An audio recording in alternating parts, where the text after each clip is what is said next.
So for our Bethlehem regulars, you know that we have a long-standing tradition going all the way back to the days of our Interfaith Committee of periodically doing an Ask the Clergy evening as part of our Shabbat services.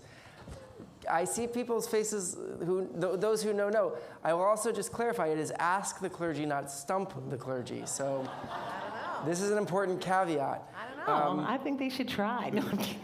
Go. Yeah. So it's Stump the Cantor, Ask the Rabbis. That sounds good. That sounds good. I mean, we've got a former winner of the Bracha Bee in 4th grade. So she's hard to stump. That's good. But really as an opportunity to kind of ask questions about aspects of Jewish life or prayer or practice, worship or otherwise,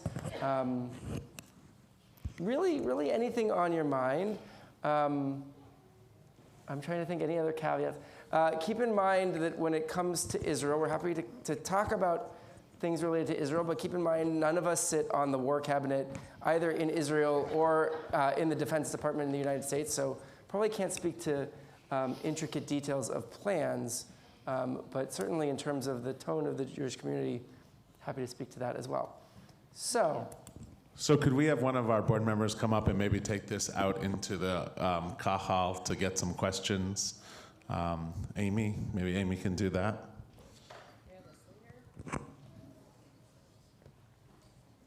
All right, so who wants to raise their hand? And all right, Jeff, come up. What's the purpose of counting the Omer? Ooh. So there's lots of answers to that. Maybe Rabbi will give some others, but this is a countdown from, as we know, we're counting from Passover to Shavuot, and it says to do it in the Torah, so that's one thing. Oh, there's the first answer. Let's see. We're counting it. It's a counting of the harvest. It's like we're taking extra notice of the growth of what we've planted that's supposed to be harvested in about a week and a half. And lately, there's been even more attributed to it. I wouldn't say lately, but at least in my own. It's a Jewish lately. A Jewish lately. A few hundred years. There have been lots of people take it as a time for self-reflection and for like this idea of counting our days, right? That we should take spend extra care in bringing awareness to our lives. So taking count and bringing mindfulness to what we do. And then there's also, it's also sometimes known as a period of mourning because during this time period, Rabbi Akiva's students, thousands of them died of what they thought was a plague. And so it's a time of kind of quasi-mourning where some Jews won't shave or go to the movies or celebrate, get haircuts. Except on Lag BaOmer, which happened last week, because on that one day, none of Rabbi Akiva's students died on that day, on the 33rd. Oh, those are good. That's good. Oh, good, okay. All right. Next question. There's also, I will just add, I mean, that was pretty comprehensive. There's also been a whole Kabbalistic overlay, the sort of Jewish mystical overlay of looking at the different weeks of the Omer as having a kind of a Kabbalistic theme related to the different sfirot, the different descriptions of the divine, and each day has a Kabbalistic theme. So, yeah. Why do we have Yizkor services on Shavuot? So Yizkor is connected to, why do we have Yizkor services on Shavuot?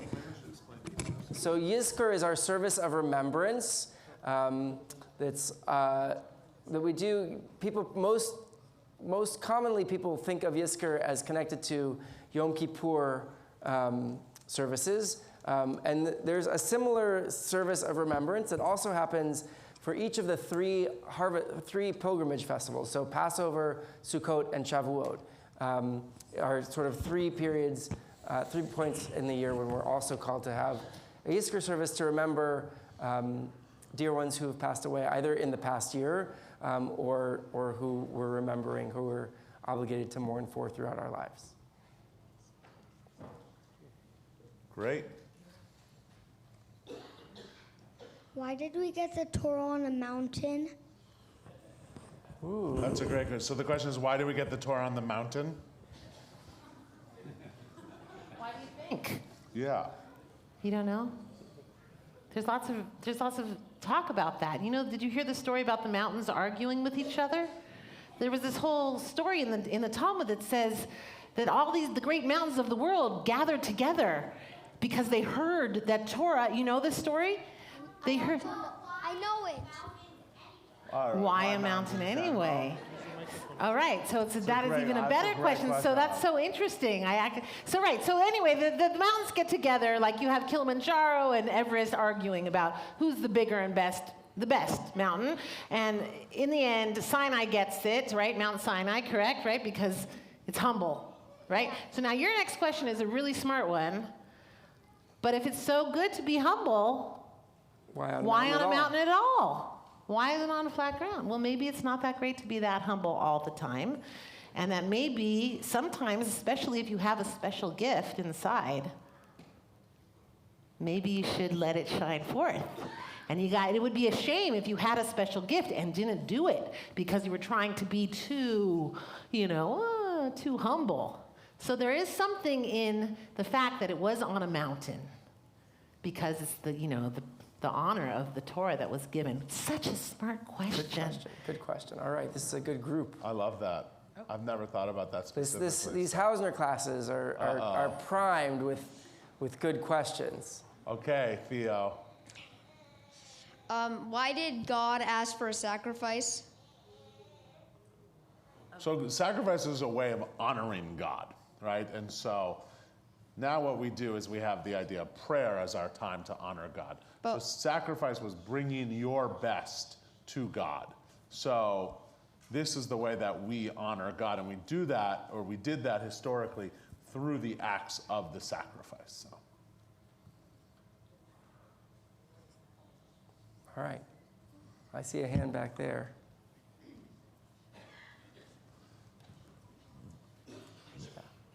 Adults, you can ask questions too, you know. If you have... Yours aren't as good, though, I'm sure. So I have some questions, too. Oh. What's the... Today I got my first siddur at school. So when did you get your first siddur? Mazel tov. Oh, that's special. I know one of the teachers that was leading that siddur ceremony this morning. Can you explain it, Rabbi Heath? I think some people don't know exactly what we're at talking Hausner, about, at the end of first grade, the first graders get their siddur. They spend the whole year learning the prayer service and learning the prayers in the prayer service. And at the end of the year, they celebrate by getting their own siddur that they make a very special cover for that represents something special to them because the siddur is something that's so special to us. When did I get my first siddur? I don't know. I didn't go to a Jewish day school. I think I probably got my first siddur around my bar mitzvah. Was probably the first time I had a siddur. But both of my kids got their siddurim in first grade. That's awesome. At Gideon Hausner Jewish Day School. At Gideon Hausner Jewish Day amazing. School, yes. Yeah, and I think I got our first siddur in advance of my bar mitzvah as well. The Gates of Prayer, the blue siddur of the Central Conference of American Rabbis that some of you, I'm sure, are very familiar with. So. Kendra, when did you get your first? I don't remember when I got it, but I know that it was in the house, and I marked it up for my bat mitzvah. That's what I remember. But then we had a lot of prayer books in our house. I love that question. Thank you. I love that. Well, that builds on my next question, which is about the siddur. I was curious why the numbers go. I know why the way we open it, but why are there two numbers next to each one? So this is a great question, and this is not a very rabbinic or Judaic question. So the printing of this siddur has two different versions, and one is for Shabbat, and one is for Shabbat and festivals. And so sometimes you'll see a very thick version that has all the numbers, and they're only printed once. But this way, if you have that version at home and you're following along, you can correspond. So we'll use the black numbers here, but some of them will also use the blue numbers, and we should continue to explain that because we don't want to just confuse people that are walking through the first time and the numbers switch. So so it's only because of printing. And so that's how that happens. So, yeah. Question. All right, maybe two more. All right. Bonnie. Thank you, Amy. And then we'll ask questions of each other. So, what's the appropriate age to start boarding school? No, I'm just kidding. Is this, can Yeah. you hear me? Because Yeah. I usually don't need a microphone. So this is a question about the Amidah that I don't know the answer.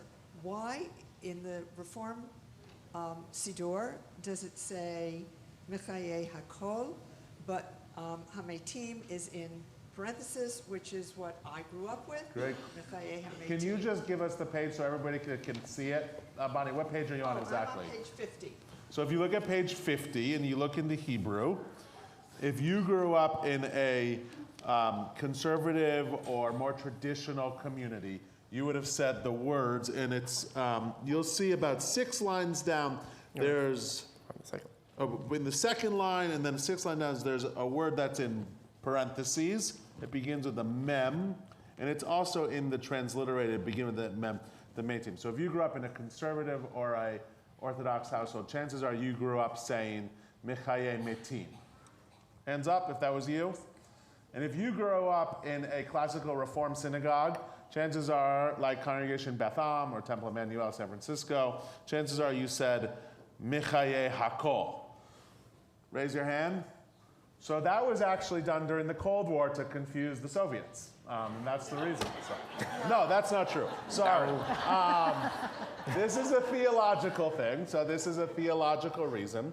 And so it has to do with, if you read the English, how does it translate in the English? You'll see you sustain, you give life to all, reviving the dead. So the early reformers felt uncomfortable with the idea of reviving the dead as part of the theology.